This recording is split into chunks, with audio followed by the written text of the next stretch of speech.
नमस्कार, स्वागत है आपका इंडियन हाउस स्वदेश पर। आप देख रहे हैं क्लोजिंग कॉल। आपके साथ में हूं अभिषेक सत्यव्रतम और मेरे साथ हैं मेरे सहयोगी विकास और सृष्टि शर्मा।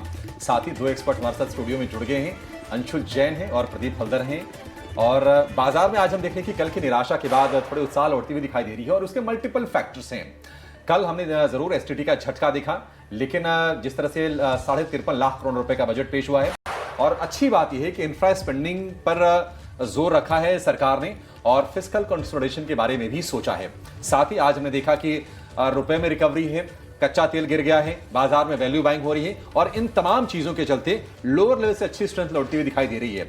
निफ्टी फिर से करीब 125 अंक ऊपर आपको कारोबार करता हुआ नजर आएगा और 24,950 के आसपास से निफ्टी बैंक की बात करें तो थोड़ी सी वहां पर हम देखने की पेन है और हल्की गिरावट है, करीब 80-90 अंकों के आसपास की 58,320 के आसपास के स्तर हैं।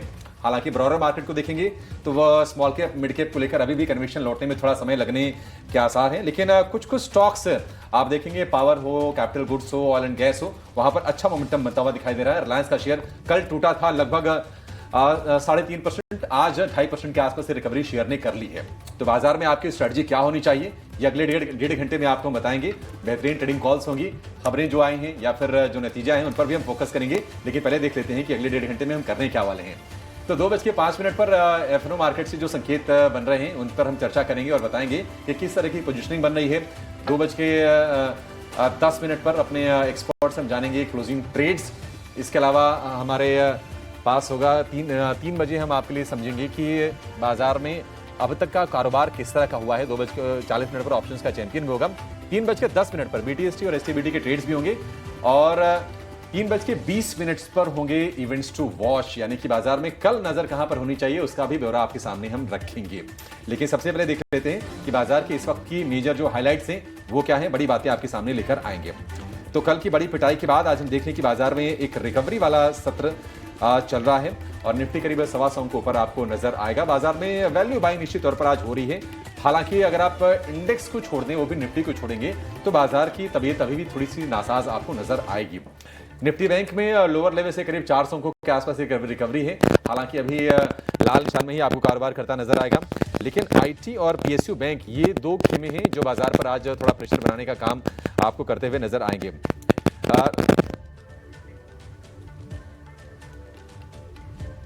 और जी हाँ, जैसा कि अभिषेक बता रहे थे कि काफ़ी शानदार रिकवरी निचले स्तरों से आई है। निफ्टी बैंक में देखिए 400 अंकों से ज़्यादा की रिकवरी आप देखेंगे और ऐसे में आईटी और पीएसयू बैंक शेयरों में बिकवाली हावी है। कल देखिए आईटी में काफ़ी एक्साइटमेंट था, आज वो पूरी तरीके से फिजल आउट होता हुआ आईटी आज बैक सीट पे है और पीएसयू बैंक बॉन्ड यील्ड के बढ़ने के खतरे से कहीं ना कहीं यहाँ पर भी चिंताएं बढ़ी थी और आज भी ये पूरा खेमा पार्टिसिपेट नहीं कर रहा है मार्केट्स की इस रिकवरी में। बट एक सेक्टर जिसकी जमकर पिटाई हुई थी, आज कहीं ना कहीं हल्का सा एक बाउंस बैक देख सकते हैं, चाहे आप उसे डेड कैट बाउंस ही कह लीजिए, और वो है रियल्टी का खेमा। शोभा जैसे काउंटर्स में एक अच्छा मूव आ रहा है और साथ ही सिल्वर और गोल्ड के प्राइसेस को भी ध्यान में रखिए, किस तरीके से जो हैं मूव्स आ रहे हैं, बेहद वॉलेटाइल हो रही है चांदी। आप इंटरनेशनल मार्केट में भी देखेंगे तो कहाँ $78 से लुढ़कते हुए 71, 72 के आसपास आ गई और फिर उसके बाद एकाएक रिकवर कर रही है। तो उस कमोडिटी में तो काफ़ी ज़बरदस्त एक्शन हम देख ही रहे हैं। पर चलिए आइए अपने बाजारों की तरफ लौटे और साथ ही आपके सामने रख देते हैं वो बिग बजर्स जहां पर अभी फिलहाल आप बेहतरीन एक्शन देखेंगे। तो चलिए शुरुआत करते हैं आईटी काउंटर्स से ही। आज आईटी सेक्टर में दबाव है जिसमें आप इन्फोसिस, एम्फेसिस, टीसीएस ये सभी काउंटर्स देख लीजिए ऊपरी स्तरों से लुढ़कते हुए भी नजर आ रहे हैं। फार्मा शेयरों में आज गिरावट हावी है, चाहे वो डिवीस लैब हो, ग्लेनमार्क फार्मा, सिप्ला, ये सभी काउंटर्स आज पिटाई का शिकार हो रहा है। पर रियल्टी वो एक खेमा जरूर है जहां पर ना ही सिर्फ इंडेक्स में रिकवरी है बल्कि कई सारे स्टॉक्स पार्टिसिपेट कर रहे हैं। चाहे आप शोभा को देख लीजिए, 3% की मजबूती, डीएलएफ, गोदरेज प्रॉपर्टीज, यहाँ पर एक अच्छा एक्शन है। हमारे एक्सपर्ट से समझने की भी कोशिश करेंगे क्या एक ये डेड कैट बाउंस है, इसको इग्नोर करना चाहिए या फिर निचले स्तरों पे जो पैटर्न है वो सपोर्ट लेकर कहीं ना कहीं ऊपर की तरफ इंडिकेशन दे रहे हैं। पर एक काउंटर जो कि बन गया है निफ्टी का टॉप गेनर, वो है पावर ग्रिड। देखिए यहाँ पे नतीजों का सपोर्ट था, मैनेजमेंट की कमेंट्री काफ़ी अच्छी आई और आपको याद होगा कल जो बजट में केपेक्स से रिलेटेड अनाउंसमेंट्स थे वहाँ पे 2 लिस्टेड कंपनीज पावर स्पेस में से उनके एलोकेशंस बढ़ाए गए। पावर ग्रिड के एलोकेशन में 32% की बढ़त देखने को मिली और एनटीपीसी का जो एलोकेशन था वो 7% बढ़ता हुआ नजर आया। कहीं ना कहीं मार्केट्स उसको भी रिवॉर्ड करते हुए फिलहाल पावर ग्रिड बन चुका है निफ्टी का टॉप गेनर। बट अभिषेक, कहीं ना कहीं हम देख पा रहे हैं कि आज काफ़ी समय जो है मार्केट्स ने जो है एक रेंज बाउंड तरीके से बताया है। हम लुढ़के भी, उसके बाद रिकवर हुए। बट आज का सत्र जो है काफ़ी इंटरेस्टिंग होगा। हमारे तमाम मेहमान भी हमारे साथ मौजूद हैं और उनसे भी समझते हैं कि ऐसे बाज़ार में क्या रणनीति अपनानी चाहिए। हमारे साथ स्टूडियो में प्रदीप और साथ ही साथ अंशुल है। आप रोज इन्हें हमारे साथ देखते हैं और अभी पिछले 2 दिन से हमारे साथ लगातार स्टूडियो में भी बने हुए हैं। और किसके पास आऊँ यही सोच रही हूँ, क्योंकि आज सुबह ही हम लोग डिस्कस कर रहे थे कि मार्केट ऊपर जाएगा या नीचे जाएगा। हमारे एक्सपर्ट्स के भी काफ़ी डाइवर्जेंट व्यूज थे। उनके पास जाइए, ठीक है, वो थोड़े खुश होंगे आज। क्यों प्रदीप? हाँ, वही है सर। सुबह आप रचित सर के साथ जब डिस्कशन कर रहे थे उस टाइम पे आपने बोला था 10 बजे 11 बजे तक मैं एक बार वेट करूंगा, और वो परफेक्ट था एक्चुअली। क्योंकि जिस तरीके का हमने देखा मूव, उसके बाद सेकेंड हाफ में एक रैली आना, इनफैक्ट अभी भी मुझे कॉन्फिडेंस उतना ज़्यादा नहीं आ रहा है, क्योंकि जब तक 25,000 इसके ऊपर सस्टेन नहीं करेगा ना, फिर से नीचे आ सकता है। तो कहीं ना कहीं ये वॉलेटिलिटी कंटिन्यू रहेगा। मुझे लगता है कि निफ्टी के लिए 25,000 इसके ऊपर क्लोजिंग होना बहुत इंपॉर्टेंट है, क्योंकि कल हमने एसटीटी को लेके देखा, उसके बाद का डीप, आज सुबह का डीप, तो कहीं ना कहीं एक बेस फॉर्मेशन, ये तो अभी कंफर्मेशन नहीं है, लेकिन 25,000 के ऊपर अगर सस्टेन हो जाता है तो मेरे हिसाब से एक बार तो 2-4 दिन फिर से पॉजिटिव एक मोमेंटम दिखाई देगा। बैंक निफ्टी भी मुझे लगता है कि जिस तरीके से बैंक निफ्टी भी सुबह से भी मूव अभी हो रहा है, अभी भी ऑलमोस्ट 58 to 87 के आसपास का बैंक निफ्टी का प्राइस चल रहा है। मुझे लगता है कि एक बार जिस तरीके से रिकवरी चल रहा है, बैंक निफ्टी 58, 850, 59,000 हमें ऊपर देखने को मिल सकता है। फिर भी अभी थोड़ा अलर्ट रहना चाहिए, स्टॉक स्पेसिफिक ही ट्रेड करने का सलाह रहेगा। सही बात है, 25,000 का लेवल आप वॉच कर लीजिए, और वहां पर हम देख रहे हैं कि ऑप्शंस में ना कंसंट्रेशन दिख रहा है, एक हर्डल है। और दूसरी चीज क्या है ना कि आप इंडेक्स के आज सारे शेयरों को चलते हुए नहीं देख रहे हैं। कल तो पूरा बाजार गिरा था, लेकिन आज कुछ कुछ शेयर हम देख रहे हैं कि इंडेक्स को सपोर्ट करने काम कर रहे हैं। तो एक तरह से बाजार में आपको इंडेक्स मैनेजमेंट भी होता हुआ दिखाई दे रहा है। लेकिन चलिए, अच्छी चीज ये है, अगर हम पॉजिटिव से फोकस करें तो बाजार बार बार नीचे जाकर लोअर लेवल से रिकवरी की कोशिश कर रहा है। और कल के शार्प फॉल के बाद आज कम से कम आप हरे निशान को देख के भी खुश हो सकते हैं कि जो आशंकाएं थी कि शायद एफआईज बाजार में लौटेंगे और फिर से हम सेलिंग देखेंगे, वो चीज कम से कम होती हुई नहीं दिखाई दे रही है। शाम को जो एफआईज के आंकड़े आएंगे ना, वो बड़े इंटरेस्टिंग निश्चित तौर पर होने वाले हैं। लेकिन अपने एक्सपर्ट से हम जान लेते हैं कि बाजार में इस तरह के थोड़े वोलेटाइल माहौल में कौन से स्टॉक्स अब अस्थिरता के संकेत दे रहे हैं और आपके लिए कहां पर अच्छे ट्रेड्स बन सकते हैं। लेकर आएंगे क्लोजिंग ट्रेड्स।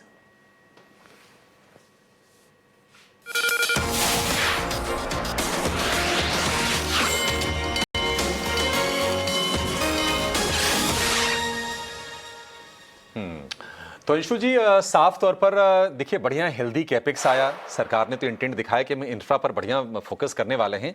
तो इंफ्रा रिलेटेड जो भी स्टॉक्स हैं आज आपको मोमेंटम अच्छा दिखाते हुए नजर आएंगे। आपकी पिक क्या है?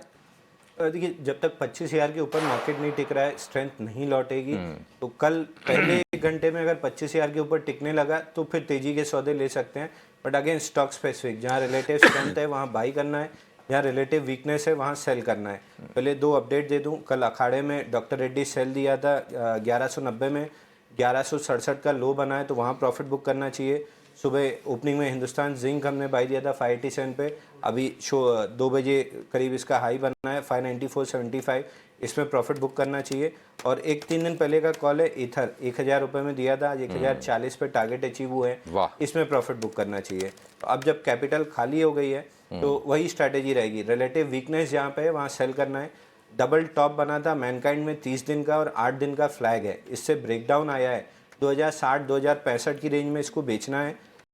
स्टॉप लॉस ऊपर में 2,115 का रहेगा और टारगेट 1,995 रुपये का रहेगा। और जहाँ रिलेटिव स्ट्रेंथ है बैंकिंग में वहाँ पे बाई करना है। 8 दिन का डबल बॉटम बना है आरबीएल बैंक में, तो 292.50, 293 इस रेंज में बाई करना है। 290.50 का स्टॉप लॉस रहेगा और 298.50 का टारगेट रहेगा। ठीक है, 298.50 का टारगेट होगा आरबीएल बैंक के लिए। और आरबीएल बैंक को आप देख रहे हैं कि 300 रुपये के आसपास ना एक बढ़िया वो बेस फॉर्मेशन हो गया। इसके नीचे जब शेयर डिप करता है तो एक रिवर्सल बड़ा स्ट्रांग आता है। और आज भी आप देखिए दिन के निचले स्तर से रिकवर करके शेयर अभी हरे निशान में आपको नजर आएगा। 292 रुपीज़ के आसपास के भाव इसके हैं। तो ये दो शेयर हो गए, एक लॉन्ग का एक शॉर्ट का, दोनों तरफ के सौदे आप लेके चलिए बाजार में। एक वाइज डिसीजन भी होगा आजकल के मार्केट में। प्रदीप, आप बताइए आपके रिकमेंडेशन कहाँ फोकस करें? जी, उससे पहले एक डिस्क्लेमर रहेगा, जितने भी स्टॉक्स को लेके मैं डिस्कशन करने वाला हूँ, कोई भी स्टॉक्स में मेरा या हमारे कंपनी का कुछ भी पोजीशन नहीं होता है, नो कन्फ्लिक्ट ऑफ इंटरेस्ट। और एक अपडेट है, कल E2E नेटवर्क मैंने आपको बताया था और आज सुबह सुबह 10% भी ऊपर था, तो मुझे लगता है कि एक बार प्रॉफिट बुकिंग अभी कर लेना चाहिए। और आज का जो पहला ट्रेड रहेगा वो है ग्लैंड फार्मा। मुझे लगता है कि अभी 1891 के आसपास चल रहा है। जब मैंने पीसीआर टीम को कॉल दिया था बहुत ही कम प्राइस था, अभी तो मेरा टारगेट के आसपास ही आ चुका है, तो टारगेट भी मैं एक बार रिवाइज करना चाहूँगा। मुझे लगता है कि पहला टारगेट होना चाहिए एक बार 1925 एंड सेकंड टारगेट मुझे लगता है कि 2050 जाने के लिए रेडी हो रहा है, क्योंकि यहाँ पे 5 days in fact 20 days and 100 days जो मूविंग एवरेज प्राइस है इसके ऊपर सस्टेन हो रहा है। एंड आई बिलीव ये जो मोमेंटम है कैरी फॉरवर्ड होने का हाई पॉसिबिलिटीज है, और नीचे से एक पैराबोलिक फॉर्मेशन हो रहा है। सो कहीं ना कहीं ये मोमेंटम अगर मार्केट थोड़ा सा भी सपोर्ट करता है तो 2050 तक जाने के लिए रेडी हो रहा है। करंट जोन से बाय करने का सलाह रहेगा। सेकेंड जो कॉल रहेगा वो है TMPV, Tata motor passenger vehicles. 360 के आसपास का प्राइस है। इनफैक्ट हमने देखा बहुत अच्छे से एक बेस फॉर्मेशन हुआ था 345 350 के रेंज पे, उसके बाद मल्टीपल टाइम सपोर्ट लिया है। 345 350 को रिस्पेक्ट कर रहा है बार बार, और मार्केट थोड़ा भी अगर यहाँ से 25,200 25,300 तक मूव होता है तो मुझे लगता है कि टाटा मोटर्स पैसेंजर व्हीकल्स यहाँ से ऊपर जाने के लिए रेडी है। तो पहला टारगेट रहेगा ऑलमोस्ट 367 एंड सेकंड टारगेट रहेगा 390। स्ट्रिक्टली एक स्टॉप लॉस आपको 342 के आसपास मेंटेन करना है। करंट जोन से हम बाय करके जा सकते हैं। ठीक है। Tata Motors PV passenger vehicle 367 390 रुपए के टारगेट होंगे। स्टॉप लॉस आपको लगा के चलना है 342 पर। और दूसरा जो शेयर है वो है ग्लैंड फार्मा का। बढ़िया, एक फार्मा शेयर चुना है। थोड़ा आप सुरक्षात्मक रहिए बाजार में, ये आपके लिए अच्छी स्ट्रेटजी होगी। और देखिए टाटा मोटर ऐसा लग रहा है कि अब जो भी थोड़ी नर्वसनेस थी ना शॉर्ट टर्म में, अब उससे आगे बढ़ने की कोशिश कर रहा है। और हमने जो यूके के साथ जो FTA जो किया है, EU के साथ और ट्रेड डील जो हो गई है। अब सृष्टि, ये टाटा मोटर्स अपने कौन सी गाड़ी स्लोवाकिया से इंपोर्ट करता है? Land rover? हाँ, स्लोवाकिया से इंडिया में defender, I think defender land rover पर सिर्फ 4000 यूनिट से इंपोर्ट करते हैं। अच्छा, बट ठीक है, बिल्कुल तो बेनिफिट वाली चीज है। हाँ बिल्कुल। हाँ ठीक है। तो ये कुछ स्टॉक्स हो गए आपके लिए जहां पर आपके लिए ट्रेड की अच्छी अपॉर्चुनिटी बनेगी। लेकिन चलिए एक और एक्सपर्ट को जोड़ लेते हैं। हमारे साथ जुड़ गए हैं स्वाति होतकर। स्वाति जी, बहुत शुक्रिया आपका समय देने के लिए। स्वागत है आपका 89 स्वदेश पर। स्वाति जी, आपकी तरफ से क्या ट्रेड होगा, और अगर आप बाजार पर कुछ व्यू रखना चाहें तो आप बताइए मैम। डेफिनेटली बाजार में अभिषेक जी हम लोग ने काफी स्ट्रॉन्ग करेक्शन देखा है। लास्ट एक महीने में ऑलमोस्ट 7% हम लोग ने करेक्शन देखा है 26,300 से 24,500 के आसपास ना। जिस हिसाब से करेक्शन मोमेंटम हम देख रहे हैं 7% का हो चुका है। रिट्रेसमेंट के हिसाब से देखोगे तो काफी लेवल्स हम लोग ने रिटेस्ट किए 61.8 ऑन वीकली रिट्रेसमेंट लेवल्स पे, एंड एक अपवर्ड राइजिंग ट्रेंड लाइन जो 2022-23 के लोज अगर ज्वाइन रहते हैं वो भी टेस्ट हुए। तो मुझे लगता है यहाँ पे आर्ली चार्ट्स पे दिखा रहे हैं एक पॉजिटिव डाइवर्जेंस, तो डाउनसाइड लिमिटेड है। मुझे लगता है यहाँ से एक अच्छी खासी बाउंस बैक रैली हमें निफ्टी में मिल सकती है, जो कि निफ्टी को लेके जा सकती है 25,200 25,400 इनिशियल टारगेट्स वो रहेंगे, उसके बाद 25,600 के लेवल्स तक। तो करंट लेवल्स पे रिस्क रिवॉर्ड रेशियो काफी फेवरेबल है। तो यहाँ पे मुझे लगता है कि एक बाइंग पोजीशंस बनानी चाहिए 25,400 के टारगेट्स के लिए। तो मेरा व्यू फिलहाल तो पॉजिटिव है निफ्टी पे। स्टॉक्स की अगर बात करूं तो यस, मुझे 2 स्टॉक्स काफी इंटरेस्टिंग भी लग रहे हैं करंट लेवल्स पे। एक ऑटो पैक्ट में है C8 में मुझे काफी स्ट्रॉन्ग फॉर्मेशंस नजर आ रहा है। कल भी इवन दो मार्केट इतने गिर रहे थे, ये पर्टिकुलर स्टॉक्स में इतनी मेजर हम लोग ने सेल ऑफ देखा नहीं है। मल्टीपल बॉटम्स बनाए 3650 3600 पे, वहां से एक ट्रेंड रिवर्सल हमें नजर आ रहा है। तो करंट लेवल्स पे 3730 के आसपास ट्रेड कर रहा है, तो बाइंग पोजीशंस बनानी चाहिए। 3670 का स्ट्रिक्ट स्टॉप लॉस रखिएगा। मुझे लगता है इसमें क्षमता है कि 3850 के लेवल्स तक हमें अपसाइड रैली देखने मिल सकती है। सेकंड बाय कॉल है ग्लैंड फार्मा। ग्लैंड फार्मा देखो लास्ट 3 या 4 दिन से हम लोग काफी कंसोलिडेशन फेज में ट्रेड होते हुए नजर आ रहा है 1780 टू 1850 की रेंज में। आज वो कंसोलिडेशन जस्ट ब्रेकआउट दिया है लास्ट 10 मिनट्स पहले, एंड मुझे लगता है कि जिस हिसाब से मोमेंटम कैचअप कर रहा है इसमें भी पोटेंशियल है एटलीस्ट 1950 1980 लेवल्स तक जाने की। तो करंट लेवल्स पे बाय कीजिएगा।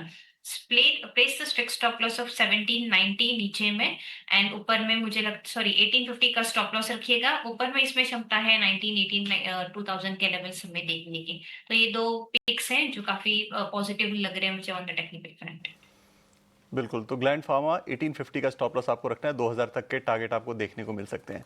चलिए, बजट में एजुकेशन को लेकर क्या बड़े ऐलान किए गए, इसे सुधारने के लिए आगे क्या कदम उठाए जाएंगे, स्किल डेवलपमेंट पर सरकार कितना काम कर रही है, इन तमाम मुद्दों पर बातचीत करने के लिए हमारे साथ जुड़ रहे हैं एक खास मेहमान। हमारे साथ हैं टीमलीज एडटेक के फाउंडर और सीईओ शांतनु रूज।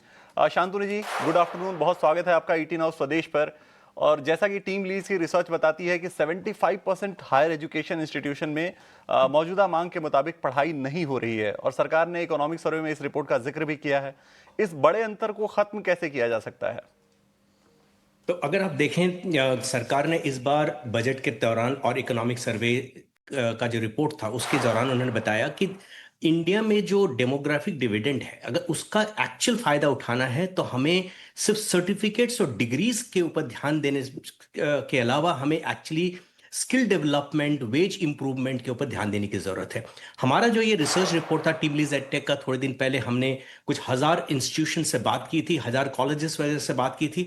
उससे हमें ये जो पता चला कि हालांकि एनईपी 2020 में एजुकेशन एंड एम्प्लॉयबिलिटी को लिंक करने की बात की गई है, और बहुत सारे HEIs, बहुत सारे कॉलेजेस, यूनिवर्सिटी करना चाहती भी है, इंटेंट बहुत हाई है, लेकिन अगर उसकी एग्जीक्यूशन को देखें ऑन द फील्ड, बहुत ही कम institutions, which is close to about 20% to 25% institutions ही एक्चुअली उस तरह के स्टेप्स ले रही है जिससे कि एजुकेशन और एम्प्लॉयबिलिटी के फासले को जोड़ा जा सके। अगर आप देखेंगे कुछ जो बहुत सारे इंपॉर्टेंट जो स्टेप्स हैं, जो होती है कि करिकुलम को इंडस्ट्री के साथ अलाइन करने की जो बात होती है, जो आप पढ़ा रहे हैं क्या वो इंडस्ट्री में रिलेवेंट है, इसके ऊपर सिर्फ 20 से 25% इंस्टीट्यूशंस ने काम किया हुआ है। अगर दूसरी बात, एनईपी में कहा गया प्रोफेसर्स ऑफ प्रैक्टिस, इंडस्ट्री के एक्सपीरियंस प्रोफेशनल्स को as a teacher, as a tutor, as a faculty लेकर आइए, जैसे कि प्रैक्टिकल हैंड्स ऑन स्किल्स बच्चों को समझ में आए। तो करीब करीब ओनली 23% इंस्टीट्यूशंस में इस चीज का एक्चुअली इंप्लीमेंट हो रहा है। अगर आप इंटर्नशिप्स की बात करें, जिसमें बच्चे सिर्फ थियरी ना सीखें, प्रैक्टिकल चीजें भी सीखें, काम होता कैसे, कॉलेज ऑफिस में जाए, फैक्ट्रीज में जाए, इंटर्नशिप और अप्रेंटिसशिप बात करें, सिर्फ 26% इंस्टीट्यूशंस इंडिया के ऊपर उसके ऊपर एक्चुअली काम कर रही है। सॉफ्ट स्किल्स की बात करें, 36% से कम इंस्टीट्यूशंस में इसकी एक्चुअली स्पेसिफिक ट्रेनिंग दी जा रही है। तो अगर हम देखें तो हमारे जो कॉलेजेस हैं, हमारे जो यूनिवर्सिटीज हैं, इनमें से जो बच्चे निकल रहे हैं वो एम्प्लॉयर्स के लिए तैयार नहीं है। ये दैट वाज द रिपोर्ट जो हम लोगों ने निकाली थी, जिसका गवर्नमेंट ने भी उसका नोट किया और उन्होंने सबको बताया। और जिस तरह से अगर आप फाइनेंस मिनिस्टर की जो अनाउंसमेंट भी देखेंगे बजट में, उस सब में उन्होंने जो स्टेप्स लिए हैं, उन्होंने स्टेप्स की अनाउंसमेंट की है स्किल डेवलपमेंट के ऊपर, किस तरह से वेज इंप्रूवमेंट किया जाए, किस तरह सस्टेन्ड एम्प्लॉयबिलिटी बिल्ड किया जाए, जॉब रिटेंशन के ऊपर काम किया जाए, और इस पे ऊपर काफी सारी अनाउंसमेंट हुई है। मुझे लगता है बजट इस पर्टिकुलर फॉर्मेट में हमारे देश के लिए काफी अच्छा रहेगा। बिल्कुल, जैसा आपने कहा कि इंडस्ट्री के साथ अलाइन नहीं हो पाती है, तो आमतौर पे हम देखते भी यही है कि बच्चे ग्रेजुएशन तो कर लेते हैं लेकिन स्किल्स उतनी नहीं हो पाती हैं कि वो इंडस्ट्री के हिसाब से रेडी हो पाएं। इसके लिए बजट में क्या प्रावधान किए गए हैं और क्या ऐसी चीजें की जानी चाहिए सरकार के लेवल से जो बच्चों को इंडस्ट्री के हिसाब से अलाइन करके एजुकेशन दे? देखिए, आज हमें गवर्नमेंट की तरफ से आई थिंक सोच तो उसी तरीके से जब बढ़ रही है आगे, जिसमें कि अगर सिर्फ हम जब एक एजुकेशन इंस्टीट्यूशंस के सक्सेस को देखें, उस सक्सेस में सिर्फ डिग्रीज कितनी निकली या सर्टिफिकेट्स कितनी निकली उसके ऊपर ना ध्यान देकर हम ये बताएं कि एम्प्लॉयबिलिटी जो एक चीज होती है उसको भी एक आउटकम की तरह उसको मान्यता मिलनी चाहिए। हमें देखना चाहिए कि हमारे जो हायर एजुकेशन इंस्टीट्यूशन है, कॉलेजेस है, यूनिवर्सिटीज हैं, इनके ऊपर एक अकाउंटेबिलिटी हो कि आपके बच्चे जो वहां निकल रहे हैं क्या वो एम्प्लॉयबल हैं, क्या उनको नौकरियां मिल रही हैं, एम्प्लॉयर्स के बारे में क्या सोचते हैं, क्या आप बच्चों को थियरी पढ़ाने के साथ साथ इंडस्ट्री की एक्सपीरियंस भी दे रहे हैं, क्या वो लाइव प्रोजेक्ट्स दे रहे हैं, क्या इंटर्नशिप दे रहे हैं। और इंटर्नशिप्स, अप्रेंटिसशिप्स, लाइव प्रोजेक्ट, इनको सिर्फ अब कैजुअली ना लिए, उनको एक्चुअली प्रॉपर क्रेडिट्स दीजिए, उसको कोर्स के अंदर इंटीग्रेट कीजिए, जैसे कि बच्चा जो ग्रेजुएट टिक निकलेगा वो खुद स्किल्ड भी होगा, ना कि उसे एक अलग से स्किल कोर्स की जरूरत पड़े। तो हमें लगता है एजुकेशन में एनईपी में एक्चुअली ये सब चीजों की बहुत अच्छी तरह से बात की गई है। उसके अभी सिर्फ फास्ट ट्रैक करने की जरूरत है, इंप्लीमेंटेशन फास्ट ट्रैक करने की जरूरत है।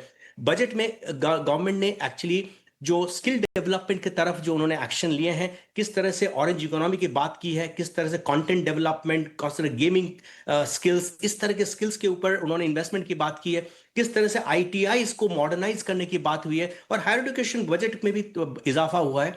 आई थिंक इस तरह से अगर हम इस तरह से हम चलते रहें तो मेरे ख्याल से और अगर एनईपी को फास्ट ट्रैक कर ले थोड़ा सा, और मेरे ख्याल से हमारे देश के लिए बहुत ही सुनहरा समय आने वाला है। शांतनु जी नमस्कार, अभिषेक बोल रहा हूँ सर। एक बहुत ही बेसिक क्वेश्चन मैं आपसे पूछना चाहूँगा। ये देखिए, स्किल डेवलपमेंट, कौशल विकास की बात तो सरकार अपने पहले टेन्योर से करती रही है। हमने देखा था कि कौशल विकास केंद्र भी खोले गए, हालांकि बहुत ज़्यादा वो कामयाब हो नहीं पाए। लेकिन अब जहाँ पर हम खड़े हैं और यहाँ से जो स्किलिंग की बात हो रही है, बिना एआई को इंटीग्रेट किए हुए शायद वो पॉसिबल नहीं है। और उस पर मुझे लगता है कि सरकार भी वही चाह रही है कि इसको लेकर जो भी पूरा इको सिस्टम हो वो गंभीर हो।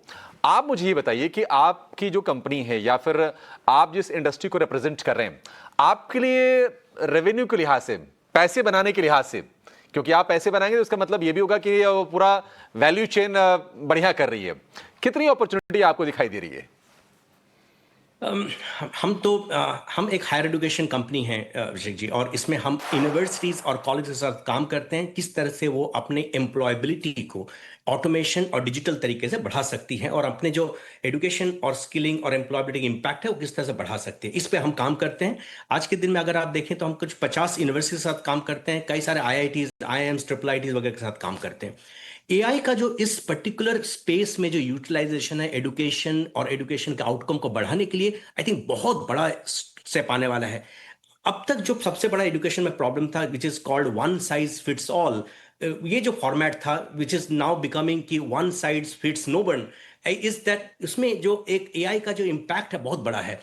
एआई के जरिए से एजुकेशन को पर्सनलाइज किया जा रहा है। अगर मैं और आप दोनों एक ही कोर्स में पढ़ाई कर रहे हैं, अगर मैं एक स्लो लर्नर हूं और आप फास्ट लर्नर हैं, तो हमारे जो लर्निंग मैनेजमेंट सिस्टम्स हैं वो हमें और आपको अलग अलग स्पीड से पढ़ा सकती है। ये ऑटोमेटिकली होता है, आदमी की, मनुष्यों की जरूरत नहीं है उसमें। आई थिंक एआई ने एजुकेशन को काफी पर्सनलाइज बनाने में हेल्प किया है। उसके जो असेसमेंट्स हैं, उसके जो टेस्ट्स होते हैं, स्किल असेसमेंट्स होते हैं, उसमें एआई का बहुत बड़ा यूज हो रहा है। कंटेंट को डेवलप करने में, जैसे अगर एक ही कंटेंट आप हिंदी में सुन सकते हैं, मैं मराठी में सुन सकता हूं, कोई बंगाली में सुन सकता है, और उसको समझने में, मातृभाषा को उसमें यूज करने में एआई का बहुत बड़ा यूटिलाइजेशन हो रहा है। और last but not the least, उसमें हो रहा है कि अगर एक बच्चे का स्किल सेट को देखा जाए, उसकी एप्टीट्यूड को देखा जाए, उससे एक किस इंडस्ट्री के किस जॉब रोल के साथ उनका सबसे बड़ा सक्सेस होने वाला है, इसका एक प्रेडिक्टिव एनालिसिस बताकर एक स्टूडेंट के कैरियर रोड मैप को बनाने में एआई काफी यूज हो रहा है।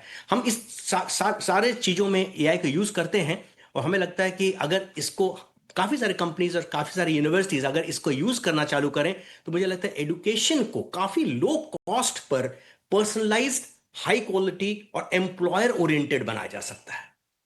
बढ़िया है सर, आप सरकार का जो विजन है, जो थॉट है, उसके साथ आप पूरी तरह से अलाइन दिख रहे हैं, और हमारी शुभकामनाएं भी हैं कि हम देश को और बेहतर बनाएं, मतलब जॉब रेडी बनाएं हमारे जो युवा हैं। और उसमें आपके जो प्रयास हैं, जो कोशिशें हैं, हम उसकी सराहना भी करते हैं। अगली बार आपसे मुलाकात होगी तो हम एक बार जरा चेक भी लेंगे कि हाँ कितनी चीजें आगे बढ़ी हैं। फिलहाल बहुत शुक्रिया आपका समय देने के लिए और हमसे विस्तार से बातचीत करने के लिए। बाजार हम देखने की अपने निफ्टी अपने गेंस को देखिए होल्ड करने की कोशिश कर रहा है। 1.25 अंकों की गेंस है। निफ्टी बैंक दूसरी तरफ 100 अंकों की गिरावट है। हालांकि गिरावट 0.25% से भी कम की है, लेकिन पावर, ऑटो, कुछ कंजम्पशन स्टॉक्स, दिग्गजों में एल&टी, रिलायंस, ये बाजार को सपोर्ट करने का बढ़िया काम कर रहे हैं। अभी थोड़ी देर पहले सुंदरम फाइनेंस के नतीजे आए और हम देख रहे हैं कि ये शेयर करीब करीब 5% ऊपर डे हाई पे ये कारोबार करता हुआ आपको नजर आएगा। एक छोटे से ब्रेक के लिए रुकेंगे। ब्रेक के बाद हमारे एक्सपर्ट्स हमारे साथ तैयार हैं। आपके लिए सुंदरम फाइनेंस पर व्यू लेंगे, कुछ बढ़िया रिसर्च लेकर आएंगे और कुछ बेहतरीन ट्रेडिंग कॉल्स भी समझेंगे। आपकी जाएगा नहीं।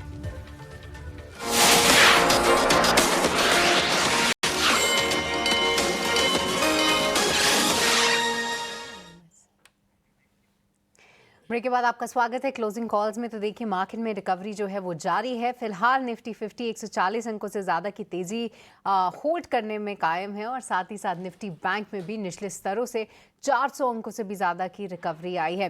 देखते हैं कि रिकवरी मार्केट्स को क्लोजिंग के समय जो है कहां तक लेके जाती हैं। बट इस बीच ढेर सारे नंबर्स भी आए हैं और उन नंबर्स पर भी एक बार फोकस कर लेते हैं। कुछ समय पहले सुंदरम फाइनेंस के नंबर्स आए थे, जहां पर मुनाफा 349 करोड़ से बढ़कर 403 करोड़ हो गया। इनकी आय में भी काफ़ी शानदार बढ़त, लगभग साल दर साल आप देखें तो 300 करोड़ की से इनकी आय बढ़ी है। 1911 करोड़ रुपए जो है कंपनी ने आय के तौर पे दर्ज किए हैं और 16 रुपए प्रति शेयर का अंतरिम डिविडेंड भी ऐलान किया है। तो काफ़ी अच्छे नंबर्स और स्टॉक में हम बहुत बढ़िया मूव भी देख रहे हैं। पर प्रदीप जी, क्या राय रखते हैं आप सुंदरम फाइनेंस पे? 5% का मूव ऑलरेडी है, कहाँ तक जा सकता है ये स्टॉक? मुझे लगता है कि बने रहना चाहिए, फंडामेंटल तो बहुत ही अच्छा है। इनफैक्ट टेक्निकली मुझे लगता है कि एक बार 5550 अगर इसके ऊपर सस्टेन हो जाता है, नेक्स्ट स्टॉक आपको नेक्स्ट 1 से 1.5-2 महीने में ही आपको 6200 6500 तक लेके जाएगा। शॉर्ट टाइम में इससे पहले 2-3 बार फेल हुआ है 5450 5000 के 5500 के आसपास से, तो इसीलिए मैं एक बार वेट करूंगा। फ्रेश अगर ब्रेकआउट आ जाता है तो ऑब्वियसली मोमेंटम और भी कैरी फॉरवर्ड होते हुए दिखाई देंगे। जिनके पास है बने रहिए, नो डाउट ये मोमेंटम अगर एक बार कैरी फॉरवर्ड हो जाता है तो और भी 6400 तक आपको दिखेंगे। ऑलराइट, तो चलिए यहाँ पर नज़र ज़रूर रखेंगे। एक अच्छा मूव और भी आना चाहिए। सुंदरम फाइनेंस यहाँ पर रखते हैं नज़र। एक एनबीएफसी कंपनी है, 1954 से ये कंपनी जो है चालू है और आप देखिए किस तरीके की लेगेसी और किस तरीके से शेयर होल्डर्स को भी इसने रिवॉर्ड किया है। बट एक और काउंटर जिसके बारे में चर्चा करेंगे वो है पावर ग्रिड। ये देखिए फिलहाल बन चुका है निफ्टी का टॉप गेनर, लगभग 6% से ज़्यादा की तेज़ी फिलहाल पावर ग्रिड दिखा रहा है और 2 वजहें हैं इसकी। पहला, कहीं ना कहीं नतीजे काफ़ी अच्छे थे, कमेंट्री अच्छी आई और साथ ही केपेक्स में भी बढ़त देखने को मिली। अंशुल, इस पे आपका टेक? निफ्टी का टॉप गेनर बन चुका है, क्या व्यू रखते हैं यहाँ पे? देखिए, power grid almost monthly chart पे डबल बॉटम बना रहा है और आज आउटसाइड रिवर्सल कैंडल है, जिसने लगभग 15 दिन के बेरिश प्राइस एक्शन को वर्टिकली रिवर्स किया है। बाउंस बैक कंटिन्यू रहना चाहिए। 272 और 282 ये 2 सप्लाई जोन है, यहाँ तक की अपसाइड मिलनी चाहिए। और एक अपडेट है, शो के स्टार्टिंग में आरबीएल बैंक 292.50 में बाई दिया था, 295 रुपये 65 पैसे हो गया है, तो इसमें एक बार प्रॉफिट बुक कर लें, कोई ना कोई BTSTM जरूर देंगे। ये रहा है। चलिए, एक स्टॉक ट्रेंडिंग स्टॉक्स में आ रहा है मेरे स्क्रीन पर, अनंतराज। 4.5-5% के आसपास की तेजी इस शेयर में आज देखने को मिल रही है। कल भी तेजी देखने को मिली थी और खबर ये थी कि कल बजट में जो है वो ऐलान जो हुए थे उसमें ये था कि डेटा सेंटर्स, जो भी फॉरेन कंपनियां हमारे डेटा सेंटर्स को, इंडियन डेटा सेंटर्स को यूज करके क्लाउड सर्विसेज देंगी, उनको टैक्स हेवन मिलेगा 2047 तक, 2047 तक। तो उसका शायद असर यहाँ पे देखने को मिल सकता है। क्या व्यू आपका? स्वाति जी, आपके पास आना चाहूंगा, क्या व्यू आपका बनता है अनंतराज के ऊपर? अच्छा, स्वाति के साथ मेरा कनेक्शन शायद कट गया है। प्रदीप, आपसे एक व्यू लेना चाहेंगे इसके ऊपर, अनंतराज के ऊपर आपका क्या नजरिया है? चार्ट को भी जरा देखिए। मैं तो एकदम पॉजिटिव हूँ। इनफैक्ट कल तो अभिषेक जी को बोल भी रहा था मैं कि आपका राज, हमारा राज, सबका राज अनंतराज। सो कल भी चला, आज भी चल रहा है। मुझे लगता है कि देखिए जिस तरीके का न्यूज़ आ रहा है और नेक्स्ट अगर हम 2 से 3 क्वार्टर का भी व्यू रखेंगे, करेंट जोन से मुझे लगता है कि 700 तक जाने का पोटेंशियल है। ऑब्वियसली कल भी मूव था, आज भी मूव है, तो अगर किसी का 1-2 हफ्ते का भी व्यू है, मुझे लगता है कि 625 630 तक ये मूव कंटिन्यू होते हुए दिखाई देंगे। बाकी अगर 2-3 महीना 4 महीना आप होल्ड करके जाते हो, 700 प्लस का टारगेट रहेगा। स्ट्रिक्टली स्टॉप लॉस 480 के आसपास मेंटेन करना चाहिए। 480 का स्टॉप लॉस आपको, 625 630 पहले टारगेट्स, और अगर आपने लॉन्ग टर्म के लिए होल्ड किया तो 700 के ऊपर नजरिया आपका बन सकता है। ये स्टॉक जो है वो जा सकता है, ये प्रदीप जी का कहना है। चलिए, एक और स्टॉक जो है वो हमारे अभी ट्रेंडिंग स्टॉक्स में दिख रहा है, लेटेंट व्यू का। कंपनी के नतीजे आए थे और नतीजे जो है वो वैसे न्यूट्रल है। रेवेन्यू अगर देखेंगे तो एस्टिमेट से थोड़ा सा नीचे था, 22%, हालांकि रेवेन्यू बढ़ा है, मुनाफा 20% बढ़ा है, इन लाइन विथ एस्टिमेट था। शेयर आज जो है वो 8.5% की तेजी दिखा रहा है। अगर पिछले 1 महीने में देखें, इनफैक्ट अगर आप पिछले 1 साल का देखें तो 3% ही चला है, लेकिन 1 हफ्ते में 14% की तेजी दिखा चुका है। अंशुल जी, क्या राय आपकी बनती है लेटेंट व्यू के ऊपर? देखिए, बेहतरीन मूव है। 13 मिलियन का वॉल्यूम हुआ है, 1167% वॉल्यूम राइज है, ब्रॉड बेस्ड पार्टिसिपेशन दिख रहा है। 451 एक मेजर रेजिस्टेंस है, वहीं पे आके अटका हुआ है। अगर क्लोजिंग 451 452 के ऊपर आती है तो फिर 480 रुपये तक ये मूव एक्सटेंड करती हुई दिखेगी। क्लोजिंग बस 450 452 ये जोन निकाल ले, 480 बहुत आराम से टच करेगा। बिल्कुल, तो 453 पे अभी शेयर चल रहा है। 450, 51, 52 का रेंज निकल जाए, इसी के आसपास ये इससे ऊपर क्लोजिंग हो तो फिर एक तेजी देखने को मिल सकती है। अंशुल जी का नजरिया है। चलिए एक छोटे से ब्रेक के लिए रुक रहे हैं यहाँ पर, लेकिन जब ब्रेक से वापस आएंगे तो कुछ और एक्शन वाले शेयरों पर बात करेंगे और आपके लिए कुछ बेहतरीन ट्रेडिंग पिक्स भी लेकर आएंगे। फिलहाल एक छोटा सा ब्रेक।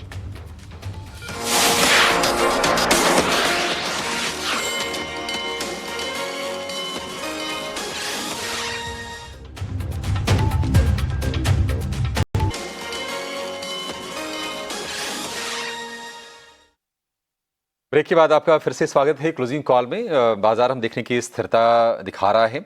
निफ्टी है करीब करीब 120 अंकों पर, हालांकि निफ्टी बैंक की जो गिरावट है करीब 150 अंकों के आसपास की है।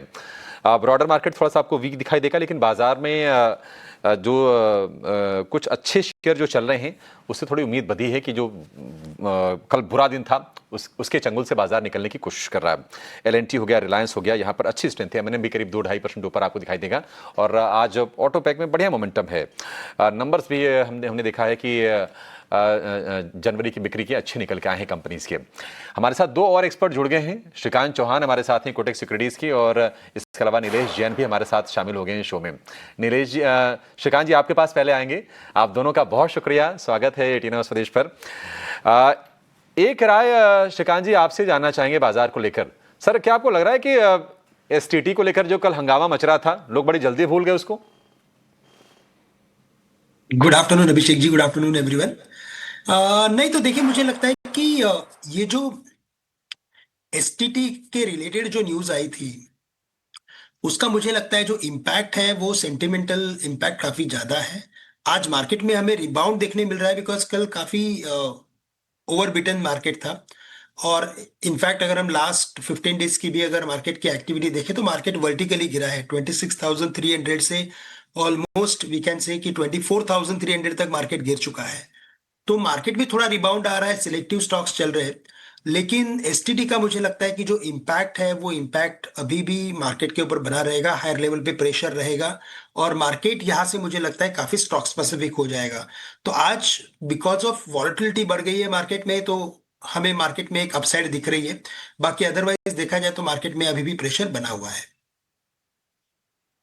ठीक है जी, ये कुछ कुछ स्टॉक्स अच्छा कर रहे हैं बाजार में। अच्छा, इस बीच कैंपस एक्टिव के नतीजे आ गए हैं और हम देख रहे हैं कि मुनाफा इनका 40 करोड़ रुपए से बढ़कर 63 करोड़ रुपए पर पहुंचा है ईयर ऑन ईयर बेसिस पर। आय की बात करें तो 515 करोड़ रुपए से बढ़कर 589 करोड़ रुपए, तो अच्छे नंबर। और हम देख रहे हैं कि कैंपस में इस वक्त डे हाई के आसपास आप कारोबार होते हुए देखेंगे।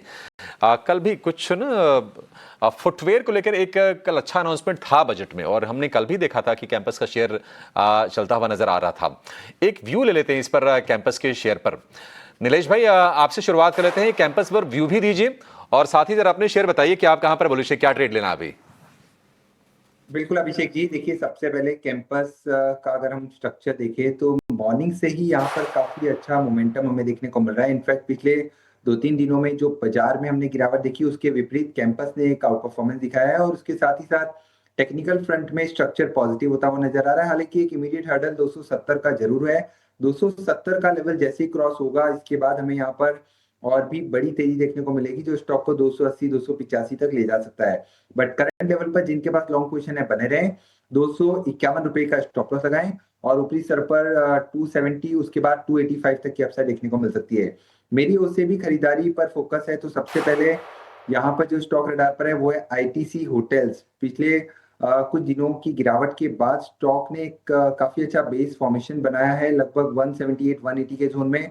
अब यहाँ से एक फॉलोअप हम एक्सपेक्ट करके चल रहे हैं। ऊपरी सरों पर 190 से 195 तक का एक फॉलोअप मूव यहाँ पर देखने को मिल सकता है। 178 का स्टॉप लॉस अपना होगा। ITC होटल को लॉन्ग करने की सलाह होगी। ठीक है, ITC में हम देख रहे हैं कि अच्छी स्ट्रेंथ इस वक्त बिल्ड हो रही है और डे हाई पर आपको ये भी शेयर दिखाई देगा। तो ये कुछ स्टॉक्स हैं जो रडार पर हैं नीलेश जी के, और आपके लिए बढ़िया ट्रेड के मौके बन रहे हैं। कैंपस एक्टिव आप देखिए कि अब ये 5% ऊपर है और मार्जिन का भी जो फिगर आया ना काफ़ी इंटरेस्टिंग नज़र आ रहा है। कल हमने देखा था कि एक्सपोर्ट्स वगैरह बढ़ाने को लेकर फुटवेयर के सरकार ने कुछ कुछ ऐलान किए थे और उसका बेनिफिट मिला था, और आज भी ये शेयर चमकते हुए नजर आ रहे हैं बाजार में। लेकिन चलिए 2:40 के आसपास का समय हो गया है और वक्त हो गया है ये जानने का कि अगर आपको ऑप्शंस में ट्रेड करना है तो कहाँ पर बन रहे हैं शानदार मौके।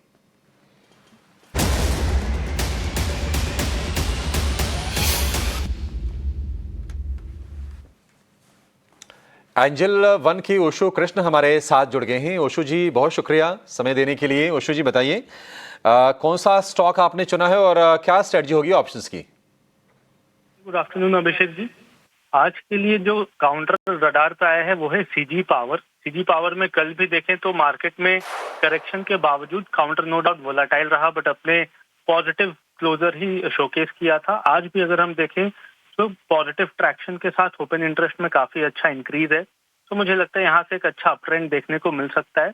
तो सीजी पावर के 620 के कॉल ऑप्शन को खरीदने की राय है। 13 रुपए के आसपास आता है तो खरीदें। 8 रुपए का स्टॉप लॉस मेंटेन करना है एंड 25 तक के टारगेट्स हमें देखने को मिल सकते हैं। जो मैक्सिमम रिस्क रहेगा वो नियर अबाउट 4200 के रहेंगे और मैक्सिमम प्रॉफिट टारगेट अचीव होने पर 10,200 तक के देखने को मिल सकते हैं। चलिए, सीजी पावर यहाँ पर 620 की आपको कॉल खरीदनी है। इससे जुड़े स्टॉप लॉस और टारगेट्स आपकी स्क्रीन पे दिए गए हैं। ओशो, बहुत बहुत शुक्रिया आज आपने ये कॉल आप हमारे दर्शकों के लिए लेकर आए ऑप्शन सेगमेंट से। बट हम अपने दर्शकों को ये भी बता दें कि एफएनओ सेगमेंट बेहद रिस्की होता है। यहाँ पर ऑन एन एवरेज जो है नुकसान 1 लाख रुपए का होता है और 10 में से 9 लोगों को यहाँ पर नुकसान ही होता है। तो इसको ध्यान में रखकर आप ट्रेड लें, अगर आप ट्रेड ले रहे हैं तो। पर फिर से एक बार मार्केट्स पे लौटते हैं और महिंद्रा लाइफ स्पेस, यहाँ पर नतीजे आए हैं और काफ़ी अच्छे नतीजे आप आते हुए देख रहे हैं, क्योंकि घाटे से मुनाफे में आई है कंपनी। साथ ही साथ आप देखिए क्या ज़बरदस्त जंप देखने को मिल रहा है। 7.5% का उछाल कहीं ना कहीं आप फिलहाल देख सकते हैं। अंशुल, क्या करना चाहिए यहाँ पे, क्योंकि एकाएक स्पाइक तो ऑलरेडी है, पर मैं देख रही थी स्टॉक ऑलरेडी एक बहुत अच्छे अप ट्रेंड में है। अप्रैल 2025 तक करीब 260 का था, अभी लगभग 400 का हो चुका है स्टॉक। क्या व्यू रखें यहाँ पे? देखिए, अप ट्रेंड में 2 महीने का करेक्शन था और लास्ट मंथ हैमर के साथ क्लोज किया है, जिसका ब्रेकआउट भी ऑलमोस्ट आ रहा है। जैसे ही 400 रुपये निकलता है मंथली चार्ट पे ब्रेकआउट बन जाएगा। ऊपर में पहला टारगेट प्रीवियस मंथ हाई 424 करीब बनेगा और ये निकलता है तो फिर 440 तक अपसाइड मिल सकती है। तो ट्रैक्शन है, 400 रुपये के ऊपर टिकता है तो फ्रेश बाई किया जा सकता है। राइट, तो अगर यहाँ पे 400 रुपए के ऊपर निकलता है तभी आप इसमें फ्रेश बाय लें। ये फिलहाल राय आती हुई महिंद्रा लाइफ स्पेसेस पे। पर जी हाँ, आज जिस तरीके से बाउंस बैक आ रहा है उसमें अंशुल कहीं ना कहीं रियल एस्टेट काउंटर्स भी अच्छा मूव दिखा रहे हैं। क्या यहाँ पे कोई ट्रेड लेना चाहिए या फिर इग्नोर करें? खास तौर से शोभा पर आप एक बार अपनी राय दीजिए, क्योंकि मुझे याद है शोभा के जब नंबर्स आए थे कई सारे एक्सपर्ट्स ने यहाँ पे अपने टारगेट भी बढ़ाए थे, बट मार्केट्स ने उसको बिल्कुल पसंद नहीं किया। देखिए, सीनेक्स रियलिटी वैसे भी वीक है। इमीडिएट जो टारगेट था 765 सीनेक्स रियलिटी का, वो टेस्ट हुआ है, तो केवल एक बाउंस बैक बन रहा है। करीब करीब 800-805 तक सीनेक्स रियलिटी में बाउंस बैक बन सकता है। उसी कड़ी में शोभा में भी बाउंस बैक समवेयर अराउंड 1450-1455 तक बन सकता है, बट ओवरऑल काउंटर वीक है। 1422-1711 ये रेंज थी जिसका ब्रेकडाउन आया है, तो करंट मूव केवल एक पुल बैक है। वापस से जब ओवरहेड सप्लाई रिज्यूम होगी तो नीचे गैप छूटा हुआ है 1250 के अराउंड, तो 1250 रुपये तक अगले 3 से 4 महीने में नीचे आ सकता है। राइट, अगले 3 से 4 महीने में और भी नीचे आ सकता है। अगर आप इसमें फंसे हुए हैं तो ऊपरी स्तरों पे निकलने का क्यों ना ट्राई करें, एक पुल बैक ज़रूर आने की उम्मीद है। पर चलिए फिलहाल इसी के साथ वक्त चला एक छोटे से ब्रेक का। आप कहीं मत जाएगा, ब्रेक के उस पार हमारे तमाम एक्सपर्ट्स हमारे साथ मौजूद हैं और उनसे हम लगातार उनकी ट्रेडिंग कॉल्स भी ले रहे हैं।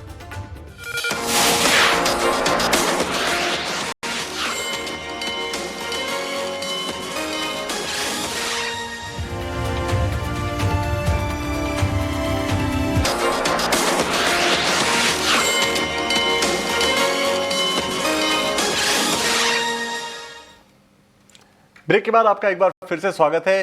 Hyundai के नतीजे आ गए हैं, आपकी स्क्रीन पर नीचे दिख रहे हैं। कंपनी का जो मुनाफा है वो 1161 करोड़ से बढ़ के 1234 करोड़ हुआ है।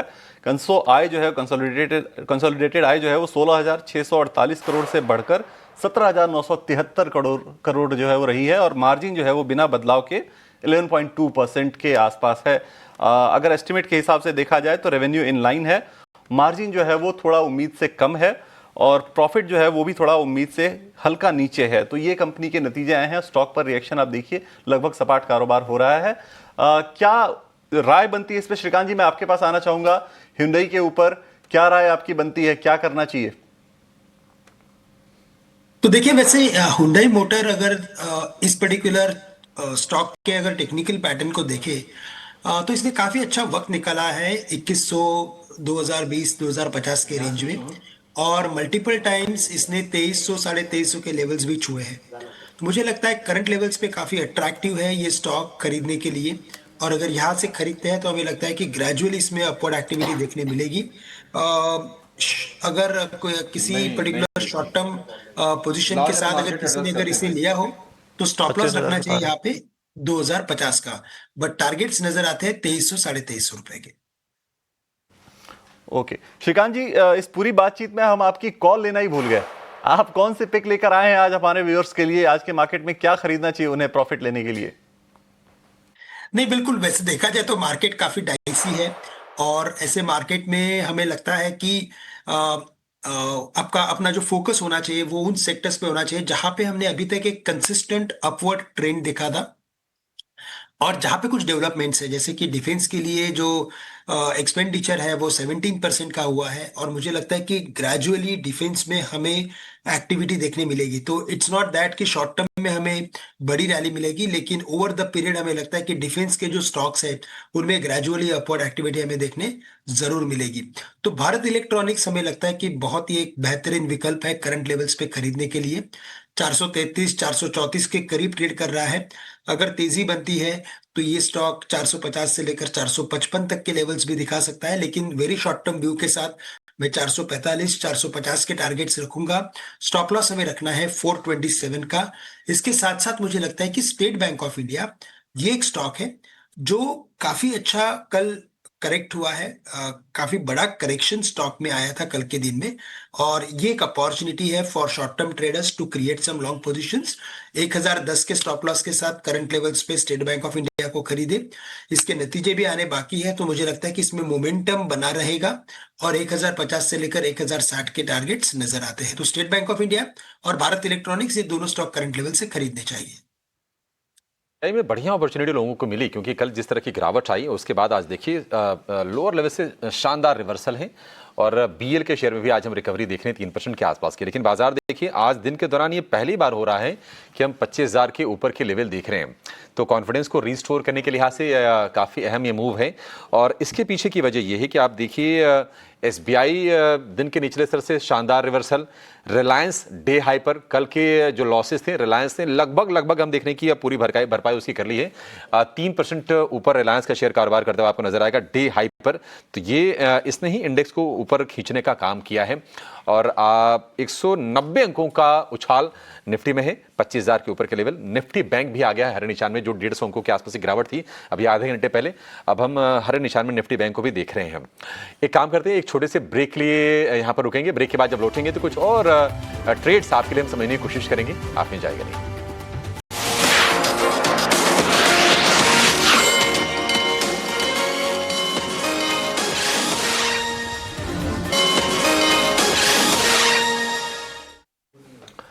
ब्रेक के बाद आपका फिर से स्वागत है क्लोजिंग कॉल में। यूपीएल यानी कि यूनाइटेड फास्फोरस लिमिटेड के नतीजे आ गए हैं, और शेयर आप देखिए, हालांकि भाव तो मतलब ऐसा है कि आपने अगर 6 महीने पहले भी देखे होंगे तो इसी भाव के आसपास था, लेकिन आज अच्छी स्ट्रेंथ है 4% के आसपास की यूपीएल में, और मार्जिन इन्होंने बढ़ाया है 100 बेसिस पॉइंट, 1% मार्जिन बढ़ा है।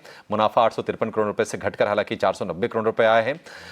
ईयर ऑन ईयर बेसिस पर ये आंकड़े हैं।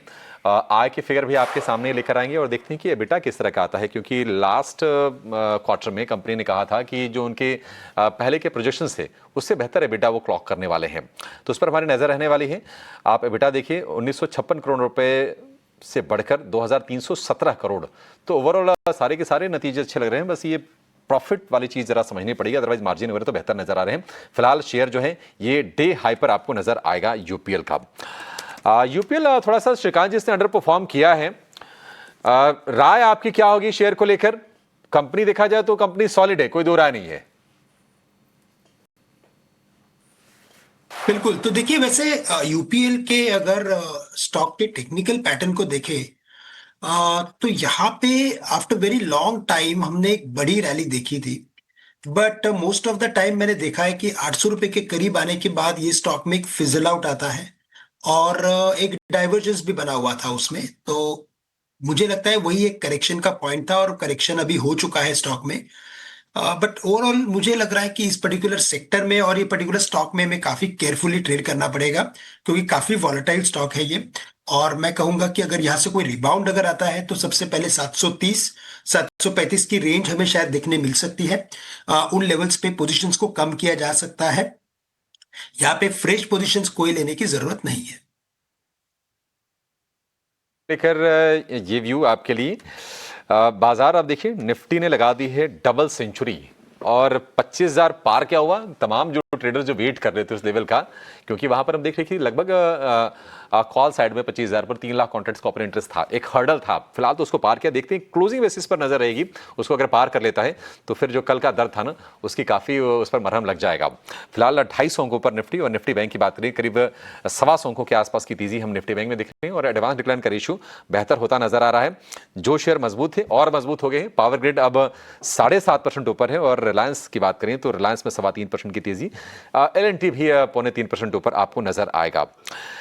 लेकिन इक्विटी मार्केट में तो हम देख रहे हैं कि आज कल की पिटाई के बाद थोड़ी सुधार दिख रही है, लेकिन सोने चांदी में तेज गिरावट है।